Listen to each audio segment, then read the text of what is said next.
తాకట్లో ఉన్న మీ బంగారాన్ని విడిపించి ఆ రోజు ఆన్లైన్ రేటుకి కొంటాం. Sharma gold company. నమస్కారం, వెల్కమ్ టు సుమన్ టీవీ. నేను గీతాంజలి. నవంబర్ 2 కార్తీక శుద్ధ ద్వాదశి, చిలుకు ద్వాదశి అని కూడా అంటారు. కొన్ని చోట్లయితే చాలా విశేషంగా పూజ చేస్తూ ఉంటారు తులసి అమ్మవారి దగ్గర. అలాగే కళ్యాణం నిర్వహిస్తారు.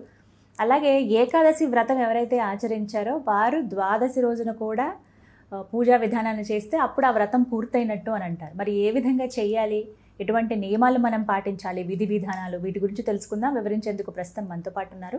గత 15 సంవత్సరాలుగా 30,000కు పైగా జాతక పరిశీలన చేసినటువంటి అనుభవం కలిగిన ప్రముఖ జ్యోతిష్యులు బ్రహ్మశ్రీ నందిభట్ల శ్రీహరి శర్మ గురువు గారు. వారితో మాట్లాడదాం. గురుగారు నమస్కారం అండి. వాగర్థావేవ సంపృక్తౌ వాగర్థ ప్రతిపత్తయే జగతః పితరౌ వందే పార్వతీ పరమేశ్వరౌ. ఆదిత్యాయ చ సోమాయ మంగళాయ బుధాయ చ గురుశుక్రశనిభ్యశ్చ రాహవే కేతవే నమః. శృంగేరి జగద్గురు పీఠాధిపతులకి, కంచి పీఠాధిపతులకి నమస్కారములు తెలియచేసుకుంటూ కార్యక్రమాన్ని ప్రారంభిద్దాం. గురుగారు, ద్వాదశి చాలా విశేషం. అందరూ ఎదురు చూస్తారు అసలు ఈ రోజున కళ్యాణం నిర్వహించడానికి. తులసి కళ్యాణం చేస్తారు ఈ రోజు. అలాగే చాలా ప్రత్యేకమైన పూజా విధానం ఉంటుంది. మరి అవన్నీ వివరిస్తారా? తప్పకుండానమ్మా. అసలు కార్తీక మాసములో అనంతమైనటువంటి పుణ్యాన్ని సంపాదించుకునే రోజు ఏదైతే ఉంది అనంటే ఇది ఈ యొక్క కార్తీక మాసంలో వచ్చే ద్వాదశి తిథి.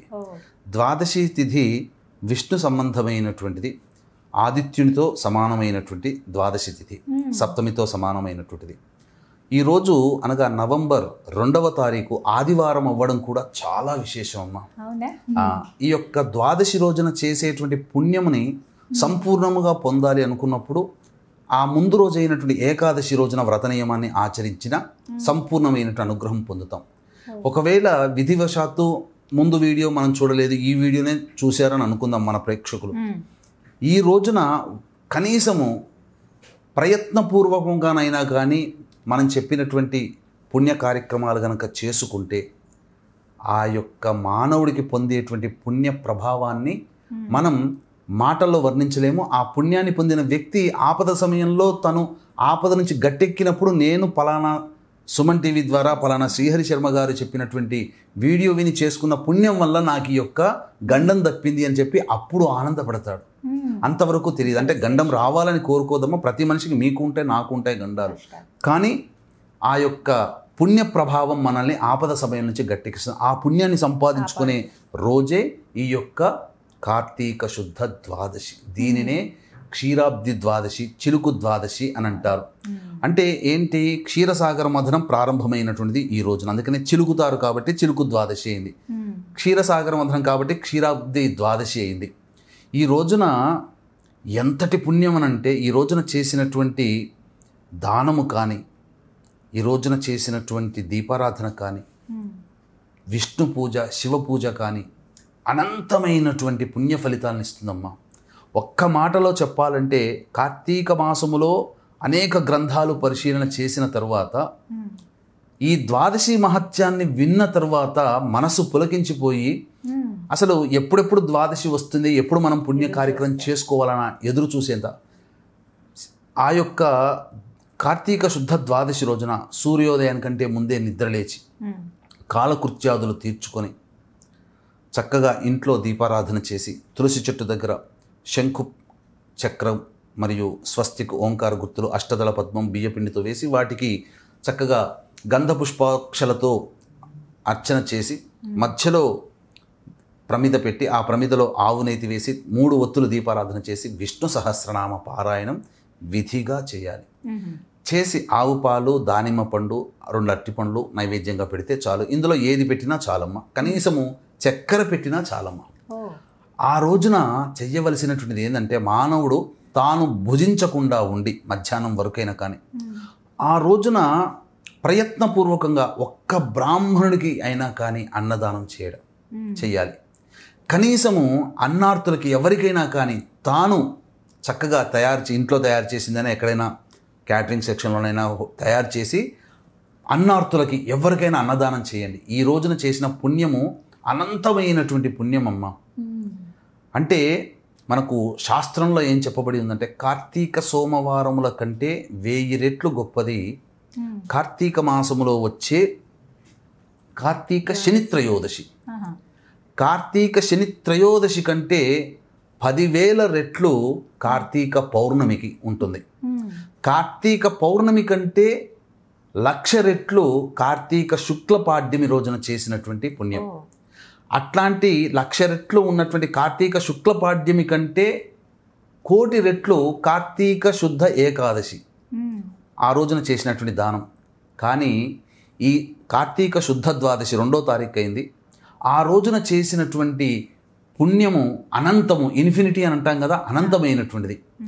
కాబట్టి మనకు దీని యొక్క విధానము, దీని యొక్క మహత్యం గురించి శాస్త్రంలో ఏం చెప్పబడి ఉందంటేనమ్మా, వీక్షించేటువంటి సుమన్ టీవీ ప్రేక్షకులు కూడా ఈ యొక్క మహామహిమాన్వితమైనటువంటి కాశీ క్షేత్రంలో కార్తీక పౌర్ణమి 5 నవంబర్ 6న పద్మక యోగం ఉన్నటువంటి రోజున, ఆ రోజున మీ జాతకరీత్యా కలుగు అన్ని రకాల సమస్యల నివారణకి, శనిదోషం ఉన్నటువంటి మేష, మిథున, కర్కాటక, సింహ, కన్య, వృశ్చిక, ధనస్సు, కుంభ, మీన రాశిలో జన్మించిన వారికి అక్టోబర్, నవంబర్ నెలలో గురు, శుక్ర, రవి, బుధ గ్రహాలు మారిన కారణం చేత 12 రాశుల వారికి కూడాను ఇబ్బందులు, సమస్యలు తప్పవు.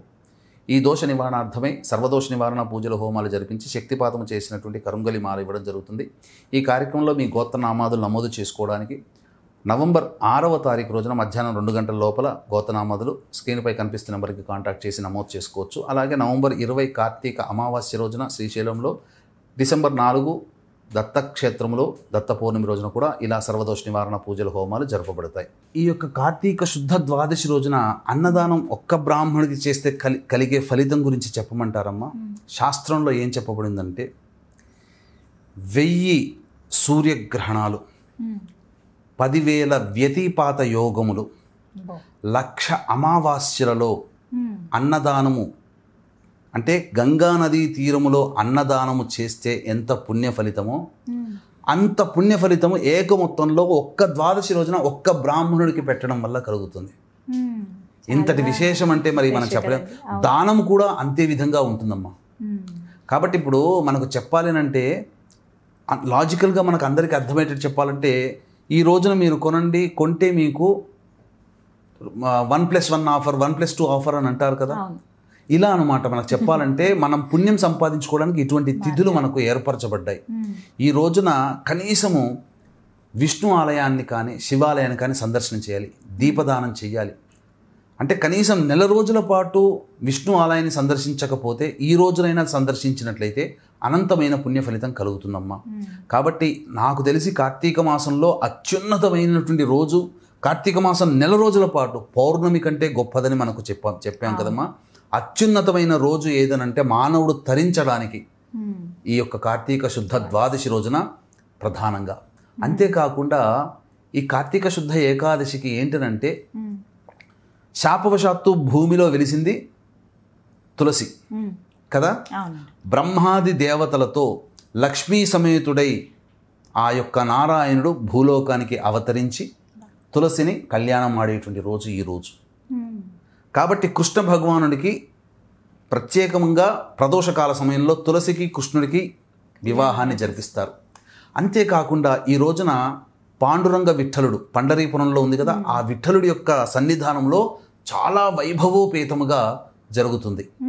అంతేకాకుండా ఈ రోజున చెప్పాలి అంటే కలియుగ దైవం శ్రీ వెంకటేశ్వర స్వామి వారి సన్నిధానంలో పుష్పయాగం జరుగుతుంది.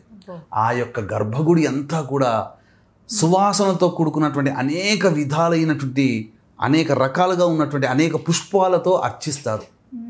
కాబట్టి అవకాశం ఉంటే ఈ యొక్క విధానంగా ఉండి ఆ రోజంతా కూడాను అన్నదానములు, వస్త్రదానములు చేస్తే వాంఛితార్థములు నెరవేరుతాయి. ప్రదోషకాల సమయానికి స్నానం ఆచరించి కాలకృత్యాదులు తీర్చుకొని విష్ణు ఆలయంలో కానీ శివాలయంలో కానీ ఉసిరికల దానము, అలాగే సాలగ్రామ దానము మరియు శివలింగ దానము, అలాగే దీపాన్ని వెలిగించి ఆ దీపాన్ని దానం చేయండి.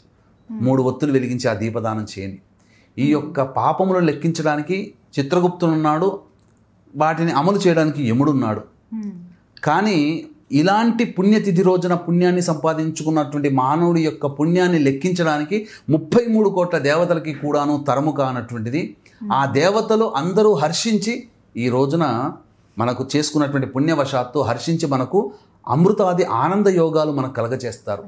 ఇవన్నీ మాటల్లో చెప్పాలంటే ఎవరైనా కానీ వీక్షిస్తున్నటువంటి ప్రేక్షకుల్లో మీరు ఆచరించండి, అనుభవించండి. ఈ యొక్క చక్కటి విషయాన్ని 100 మందికి చేరవేయండి. అందులో 10 మంది గనక ఆచరిస్తే వాళ్ళు పొందిన పుణ్యంలో భగవంతుడు మీకు కొంత వాటా ఇస్తాడు అని చెప్పడంలో ఏమాత్రం సందేహం లేదు అని చెప్పవచ్చు. మొత్తంగా ఈ ద్వాదశి రోజున ఈ విధంగా పూజ చేసుకోవాలి. చక్కగా వివరించారు గురువు గారు. ధన్యవాదాలండి. సర్వం శ్రీ ఉమామహేశ్వర పరబ్రహ్మార్పణమస్తు.